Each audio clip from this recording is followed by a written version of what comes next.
Hey guys, this is Davidson. I'm excited to present to you Brian Mullins. He's obviously the top rep at LinkedIn Learning, and would love to share with you guys tips on how to be successful. And I would love to share with you guys, kind of pick his brain on how he's gotten to where he's at. And yeah, I think you guys will enjoy this. Great. Yeah, Davidson, I'm excited to be on your podcast. I want to clarify, one of the top reps. I don't like the Okay. I don't want to be introduced as the top rep. There's some super talented people here that would that might take offense to that. So let's go with one. One of the top reps. Top 100 reps. Sorry. There we go. We're being modest here. No, yeah. I mean, everyone speaks very highly of you. Obviously, I'm still new to LinkedIn Learning, but your reputation precedes you. And yeah, I'm a huge fan of your podcast. Thank you. Would love to kind of learn a little bit more. I mean, you've interviewed so many interesting people through your podcast, like so many top reps from not only in Namer but all across the org. What has been some of like the big picture takeaways, like just from you going through the podcast and you doing all that? One thing, this is an observation. One thing I found really interesting, and it's why we're talking together today. Every single person that we reached out to invite them to take part in our podcast said yes without questioning it, without saying, I don't know, I'm super busy. Let me see if I can fit it in. And I found that to be fascinating because these are people that make a lot of money, that have big responsibilities, big roles within LinkedIn. And we've done, probably 30, close to 40 of these interviews. Every single person, when we reached out to say, Brian Mullins, Dave Toplinski, we're putting together this internal only podcast. We want to talk with top performers, try and figure out what makes you successful and share it with others. Every single person said, yes, that sounds like a great project. I'd be happy to do that. And it wasn't an ego thing, because this is just an internal only podcast. Not many people listen to it in the first place. So Really? it wasn't an ego-driven decision. I just think it shows the willingness of top performers to stop and reflect and be open to helping others. So that's one observation. The other is all sorts of different personalities in different roles. We've interviewed top performing SMB and mid-market AEs to global account managers and relationship managers. No one takes themselves too seriously. I think that's another key takeaway is everyone understands, this isn't rocket science. This isn't heart surgery. We're selling LinkedIn. There has to be an element of fun and humor to it. Nobody attributes all of their success to themselves. They always are quick to recognize, I got a little bit lucky on the timing of getting into this company and the timing of selling this product. I got a little bit lucky with the accounts that I was signed. Put a lot of hard work and a good sales process on top of that, but no one solely took credit for the success that they've had at LinkedIn. Those are a few of the takeaways from having interviewed a few dozen top performers at LinkedIn. Yeah, it's interesting you mentioned that. I do notice it's funny, right? Because when you watch the Grammys or the Oscars, it's like, and even a lot of New York Times bestsellers, right? People really take time to acknowledge everyone, right? Not only their editor, but I mean anyone that has made a significant impact. And I remember at one point I was sort of like, man, like what, like, but then you notice like there's common trends here. Yeah. And so now like I'm a little bit more open to like watching the credits, right? Whereas like in the past I'd be like, I don't want to waste my time with that. But now I'm a little bit more receptive to that. I lived in LA for a year, and one of my college roommates was and is making his living in Hollywood. And the first time that we went to a movie together, the movie ended, and I started to get out of my chair, and I was like, let's go. And he's like, no, we let's sit and watch the credits. And I was like, I thought it was a joke. I was like, what do you mean? What do you mean we're going to sit and watch the credits? And he said, just please. And we got through, and then we're walking out. We grabbed a drink afterwards, and he explained to me, this is my industry. And the people that put that movie together worked really hard on this. And I think it was a sign of respect for him to sit there and read through and see who the audio engineers were, because he knew people in that field, and see who the video editors were and all the post-production people. I still, when I go to a movie with my kids, the movie ends, we get up and we leave. But I thought it was an interesting way just to recognize that, there's a lot of hard work that goes into putting a movie together. It's not just the handful of actors that you see on the screen. Yeah, I mean, on that note, I think we're fortunate to have an amazing sales readiness team and good coaching all around. What are some of your support structures that you have that you currently still rely on or leverage to help you, get to where you are, which is a consistent President's Club winner year after year? So my favorite support structure in LinkedIn, and there's a lot of them. So, for me to say favorite, it's challenging because there's a lot of different groups that I rely on. Legal is so helpful, and customer success and technical consulting, the product team. But the group that I most directly benefit from, that I've had the best partnership with, is the sales development team. And I have found that one of the keys to being successful in a sales role is to have a tremendous partnership with your sales development team, and to first recognize that these individuals aren't appointment setters. They don't work for you. These are super ambitious, aspirational, smart, talented, early career sales professionals that are eager and willing to learn. And your role, as much as it is to help them create pipeline within your accounts and create opportunities, it's to coach and develop and mentor them. And sometimes it's hard. Sometimes you get frustrated and they prospect into the wrong person. They set up a bad meeting. And you have to remember that in many instances, you are the first salesperson, this first sales professional in the working world that they've interacted with. And to a large extent, your behaviors, your actions, your demeanor, that's how they're going to view the profession of sales and how they're going to view the sales force. And you have an added responsibility, I think, to ensure that you are behaving as a professional, as a coach, as a mentor, understanding what that person's career goals are, and aligning your one-on-one meetings to talk about, let's build pipeline in these accounts. And now let's talk about your career goals. How I've been at the company for X many years. How can I help you achieve those goals? So that would be the number one. And there's, we can go on and talk about all the other teams and all the goodness they provide. But I think to be successful in a account executive role at LinkedIn or anywhere else, you have to understand the importance of sales development. You have to have a ton of respect for the role, and you have to build a great partnership with the sales development team. Yeah, it's interesting you mentioned that, because it sounds kind of similar to your sales process in a way that it's like, before we even get into anything, what are your goals? What do you care about as as an individual contributor, right? Or as a manager, before we even get to the business, and right? It sounds like that's sort of how you approach life and just people in general. Yeah, I think it's a great observation. Before we start talking about doing this, this, and this, let's take a step back. What's important to you, and how might I be able to help you? Yeah, I that was the biggest takeaway I got from my favorite episode with Amina. Was really about the life coaching, where she talked about personal stuff, right? And then because of that, they built such a good bond and rapport and trust that they're gonna do anything for her just because they trust her. Yeah, I think it's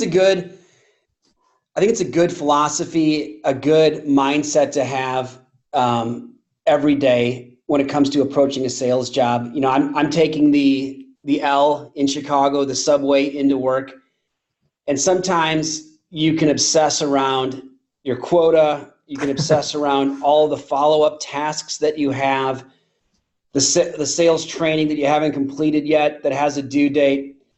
And I think a good mindset, and it's not easy to do, but a good mindset to reflect on and think about is, all right, I'm going into work today. How can I help some people? And more specifically, how can I help these prospective customers that I've been assigned?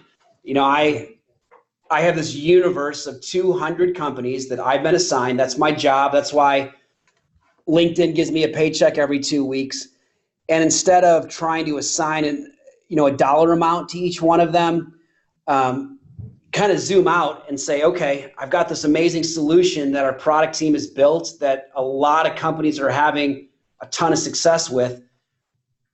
How can I help the companies that I've been assigned with their learning goals? And some companies are ready for your help. Some companies are not ready for your help. Some companies are open and receptive to it.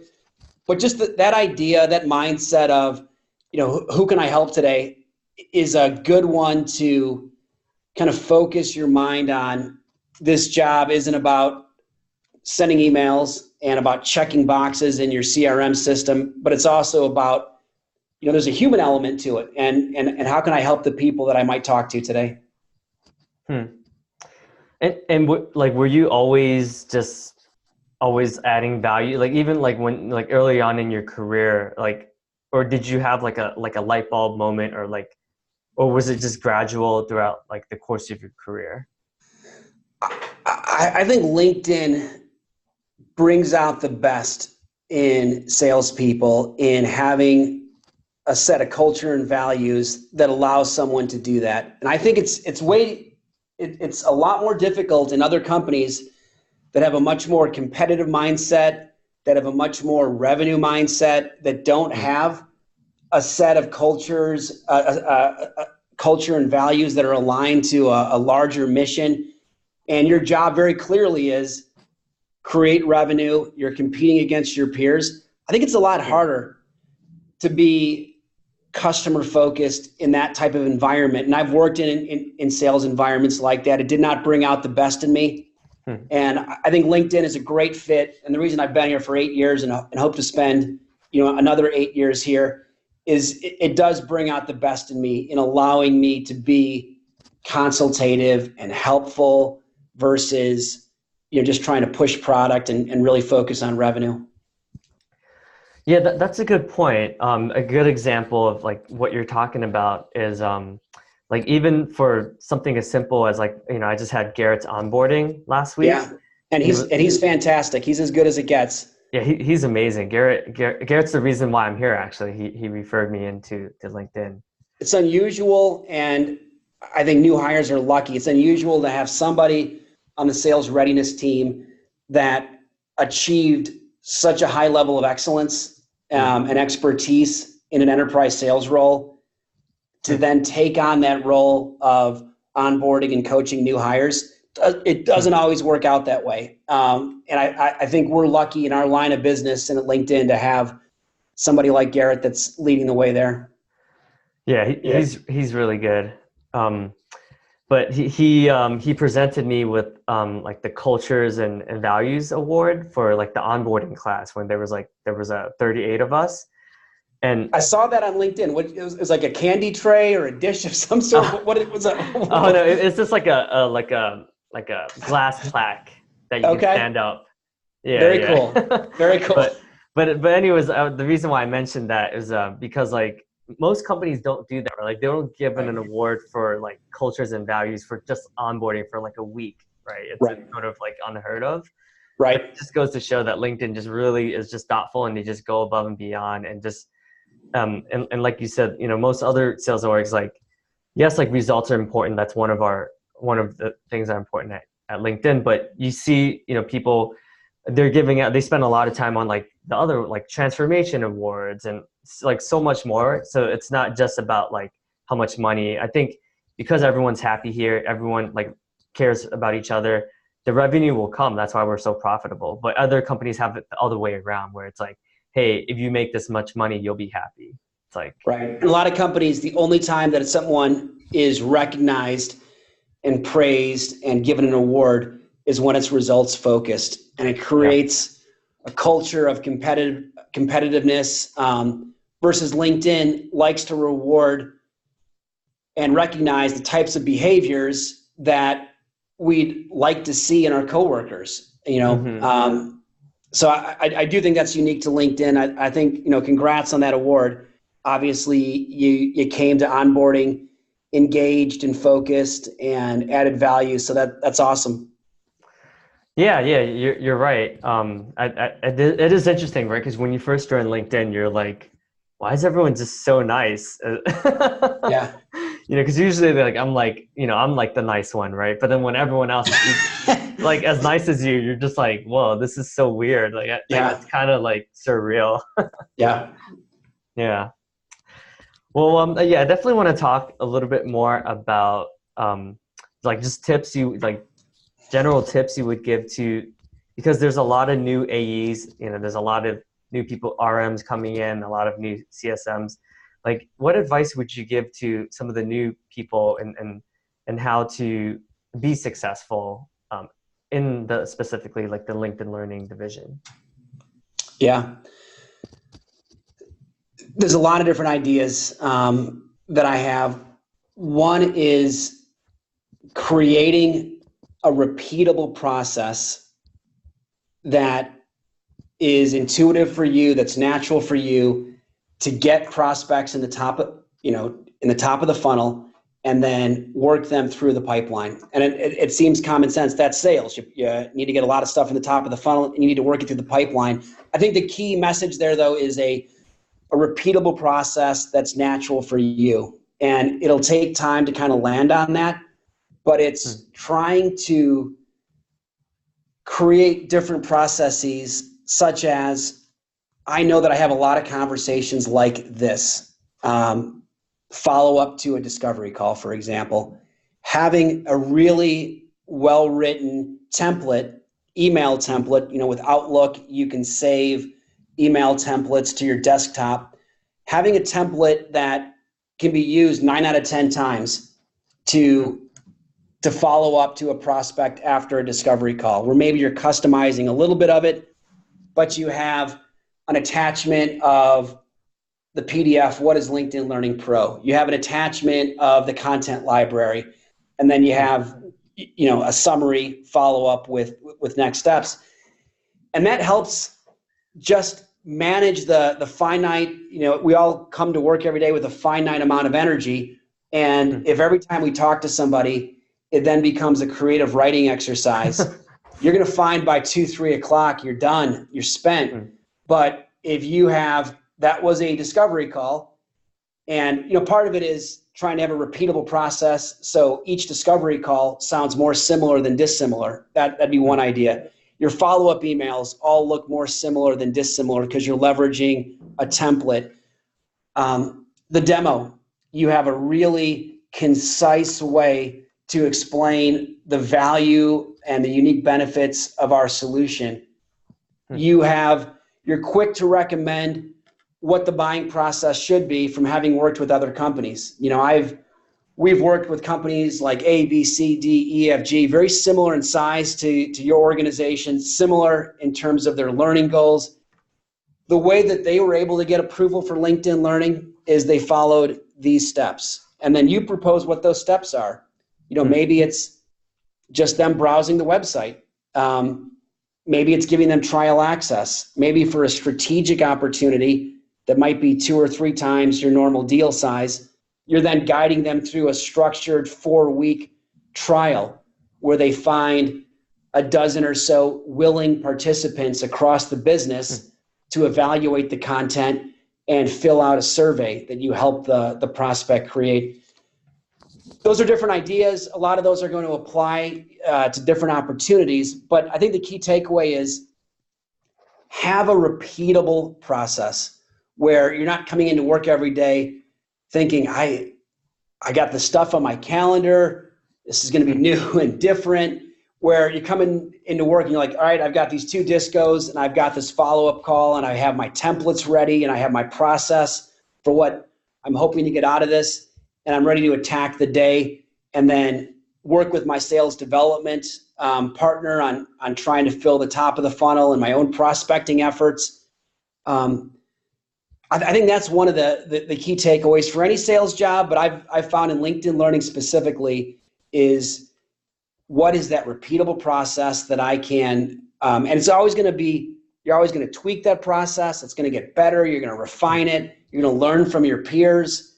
You're going to collaborate with your colleagues over lunch, and you're going to talk about different ideas. I tried this. It didn't work. Has anyone tried this? Yeah, that works great.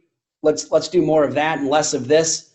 But I think the sooner you can get a process that you're comfortable with, that feels natural, I think the sooner you're going to have a lot of success in this role.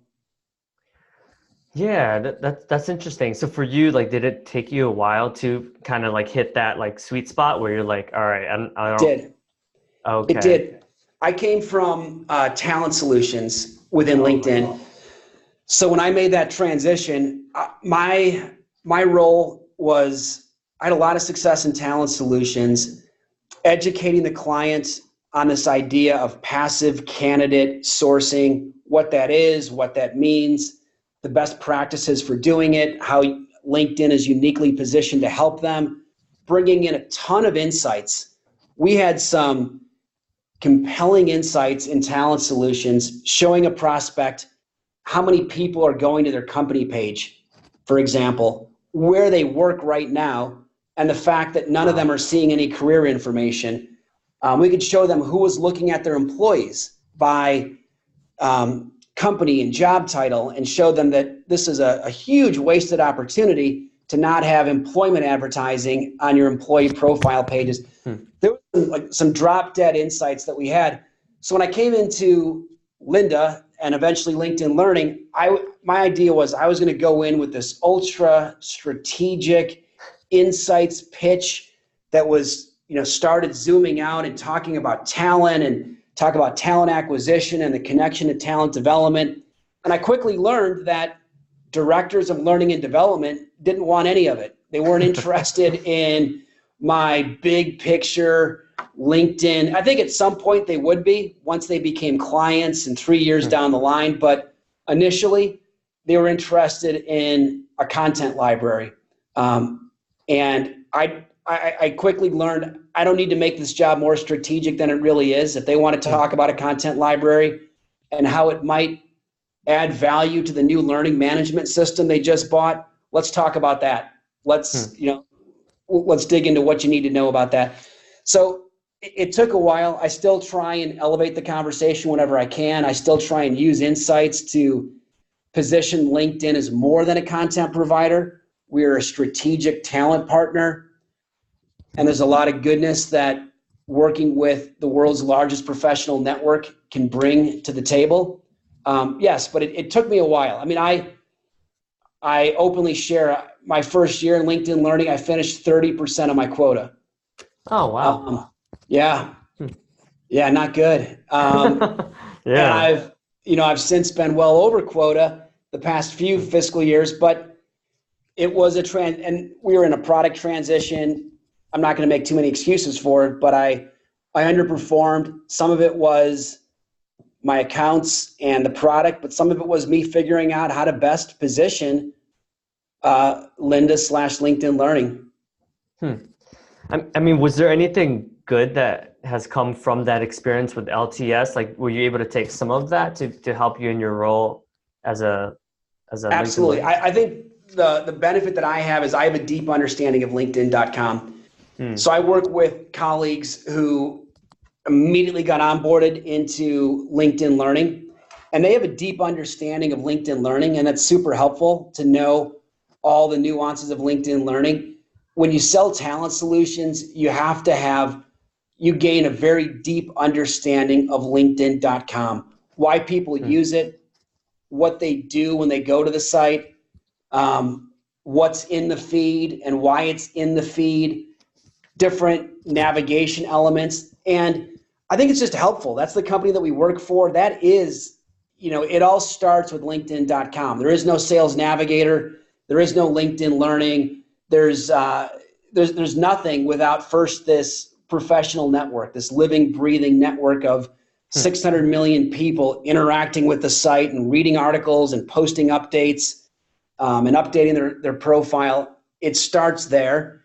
So I think it just helps in terms of, with LinkedIn Learning being built on top of LinkedIn, I think it's super helpful to understand LinkedIn.com and why people update their LinkedIn profile and skills and what they mean, and how in the future we're going to start to use more and more of that information to make LinkedIn Learning even more powerful and relevant for an end user. Yes, on that note, because you've been here longer, you've been at LinkedIn Learning for a while, like what do you see as the future? I think it seems like we're scratching the surface in terms of just using all that data, but what do you see that would be, I mean, obviously it sounds like we already have like a pretty awesome competitive edge, but in addition to that, like, do you see anything that would be just amazing for us to add on to LinkedIn Learning? Yeah, I mean, I've never been good at predicting those types of things. I think I'd be on the product team, not the sales team if I was. I think I'm in the right role of selling what the product team creates and validates. A couple of thoughts, though. I think you're right about insights. All of the data that we have, now we're doing some short form assessments on LinkedIn.com. Be kind of neat to marry that into LinkedIn Learning, testing, assessing the knowledge and the skills that people have. I think that's an interesting component. Okay. I think the skill information, the skills insights that we're able to present, I think we're in version 1.0. I think there's a lot more that we can offer to clients, and we see it. We see it in other products. In LinkedIn Talent Insights, there's in Mullins, there's a ton of data that we have. We have to be careful for privacy reasons what we're giving a client access to, but I think there's a tremendous opportunity to be the ultimate strategic insights partner when it comes to learning and development for a client. We're already there on talent acquisition. I think now on learning and development, there's an opportunity there. I also think I was inspired by Jeff Weiner's story about bringing his daughter into work and into a sales meeting. And my 13-year-old daughter has no interest in going to a sales meeting with me, but she does like to come to the office, once a year. So I brought her into the office, and for the first time, instead of just giving her some snacks and showing her around, I gave her a little demo of the product. Like, by the way, Sophie, this is what your dad does all day, as I show people this product. So I explained it to her and I showed it to her, and then I said, what do you think? She's like, it's really cool. Now, are there just videos? Is it just videos that you have in LinkedIn Learning? I said, it is. It's all videos. And she's like, okay. I think if I were to use this, I'd want more than just videos, because I'd want to learn with articles, and I'd want to learn with other things besides the videos. And then she drew a comparison. She said, so at school, Dad, we use this thing called Khan Academy. And it's this online math resource. And it is more than just videos. Videos are a piece of it, but it also has this, and this.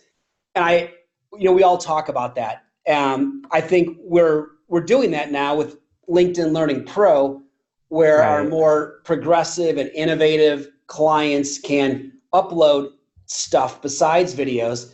But I think that's an insightful comment, and I think it's something we have to remember. We think of learning as videos because that's what we have, but learning is more than videos, and we need to be able to support those learning efforts based on different learning styles and based on different company initiatives.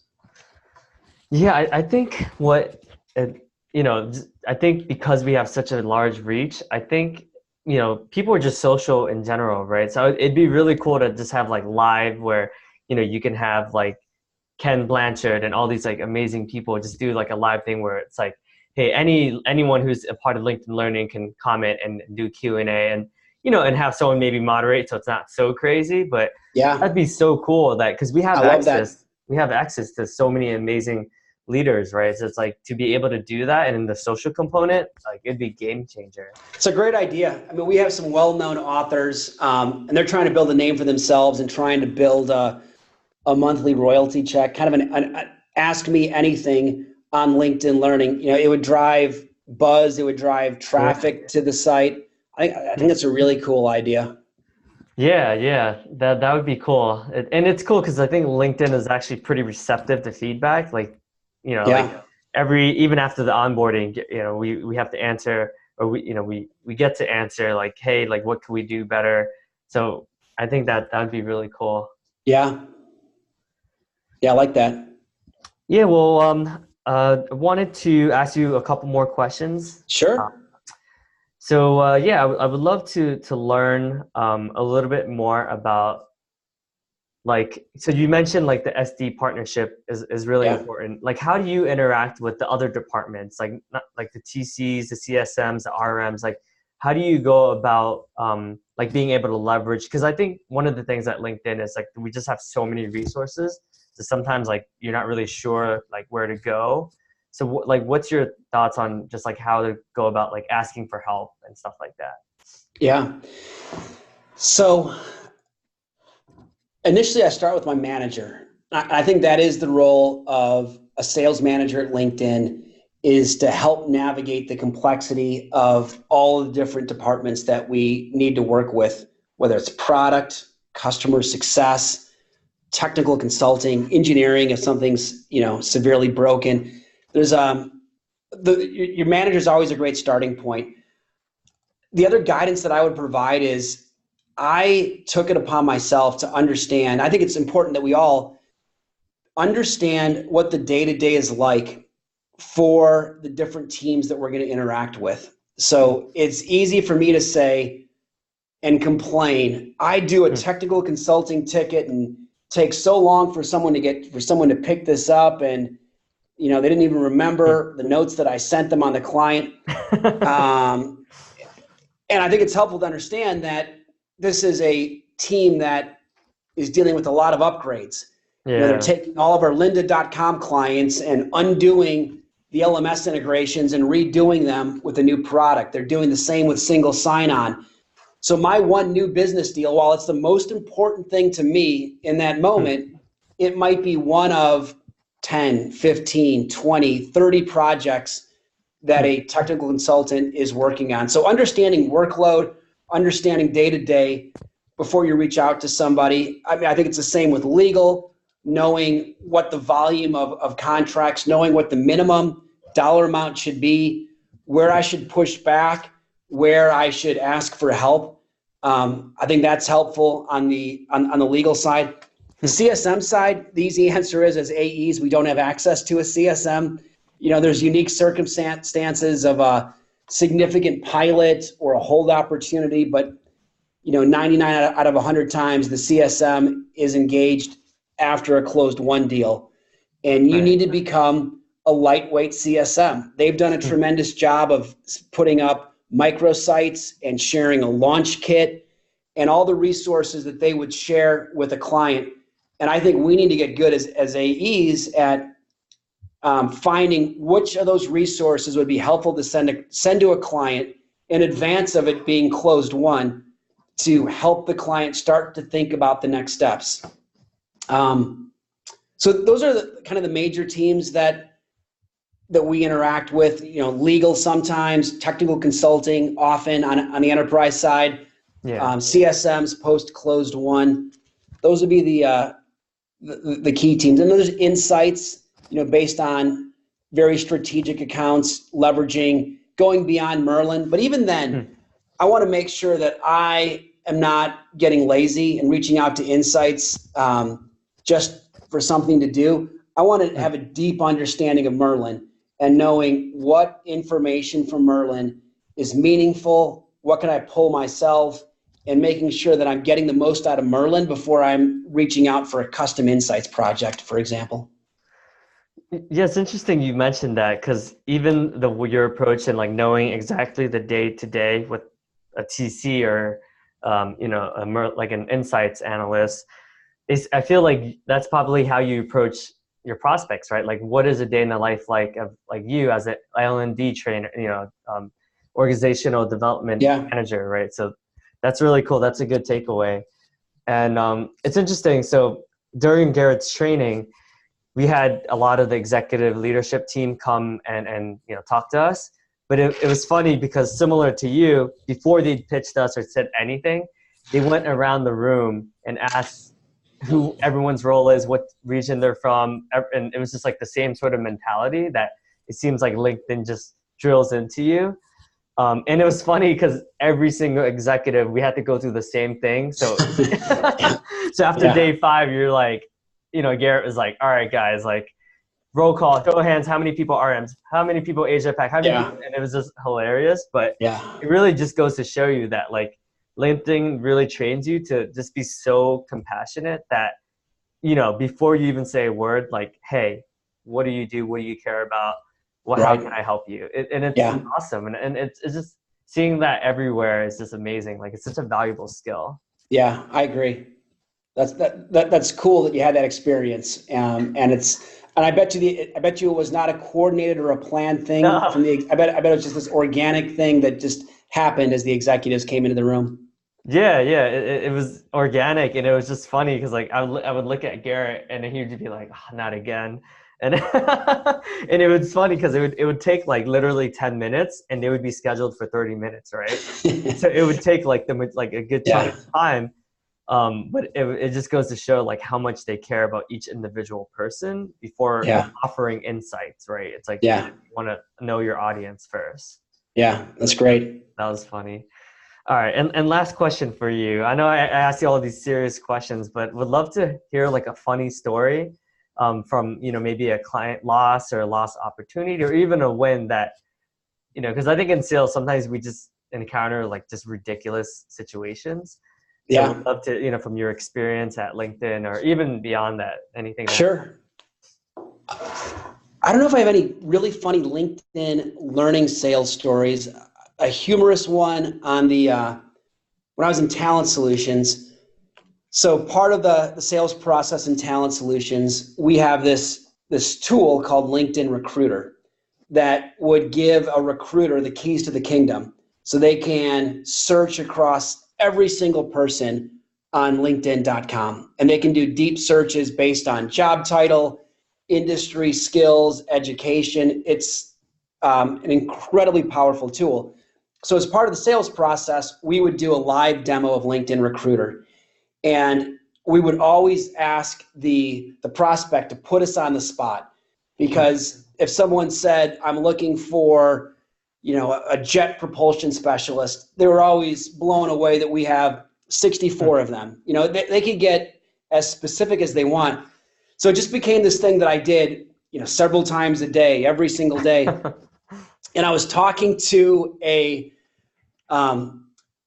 chicken company. So one of the big chicken companies, and the call wasn't going well, from the beginning, but I was in it. It's like, all right, let's see this one through.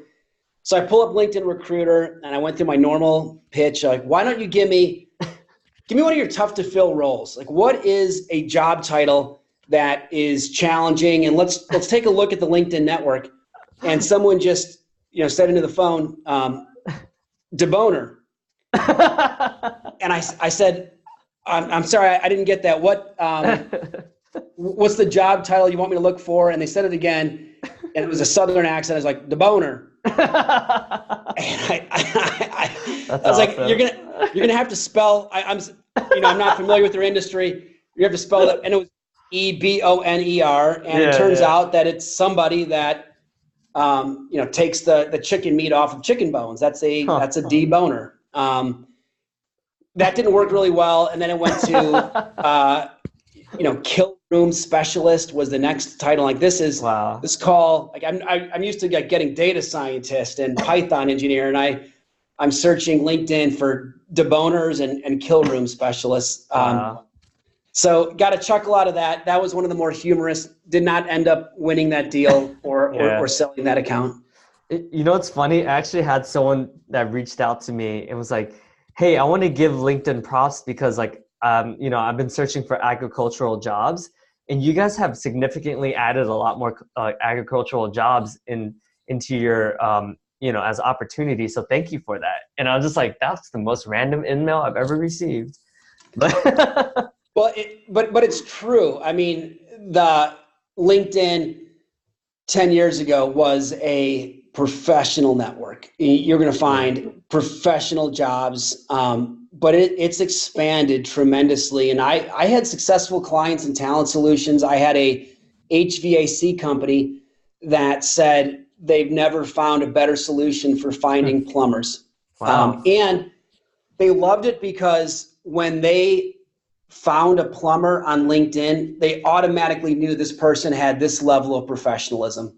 You know, the fact that somebody really valued their professional identity and they thought their trade was very important, and they took the time to put their licensing and their credentials and you know, more about themselves as a licensed plumber on LinkedIn. They said, we knew if we found a plumber on LinkedIn, this person was going to show up to work. They were great in front of customers. So you really never know. And every single year, LinkedIn gets better at, you know, being able to support more than just those professional roles. Cool. No, that's a good story. It really goes to show. So I know we went over a lot of things today, but some of the main takeaways that are fresh in my mind, I would say, is definitely like, don't forget like the power of LinkedIn.com. Like if you really think about it, it's like, it's such a, like no one else has that, right? Like it's clearly like our trump card. And I think sometimes we get into the weeds too much. And like you said, like get elevation so that like, you know, you're talking high level, big picture instead of just like these little nuances. So I would say that's one of the takeaways. Yeah, I think like the strategic relationship with your SD, like coaching them, learning about not only SDs, but learning about any relationship you have, just learning about what they care about and what's a day in the life. So I think that's a good question I'm gonna have to implement into my process. You know, what's a day in the life? What's a day like for you? You know, just to have a better understanding of you know, what you care about. So that's a good one. Yeah, and then having a repeatable process and tweaking it and being able to like have structure so that, you know, it just makes your life a lot easier. So you're not like reinventing the wheel every single day. Yeah. So yeah, those are some of the things that are top of mind for me. Those are great. Yeah, those are great takeaways. All great questions. I enjoyed the conversation. Cool. Thanks, Brian. I'm sure the LinkedIn AEs and the LinkedIn sales reps have really enjoyed this conversation. And yeah, thank you so much. Davidson, thank you. Take care. Take care. Bye. Bye.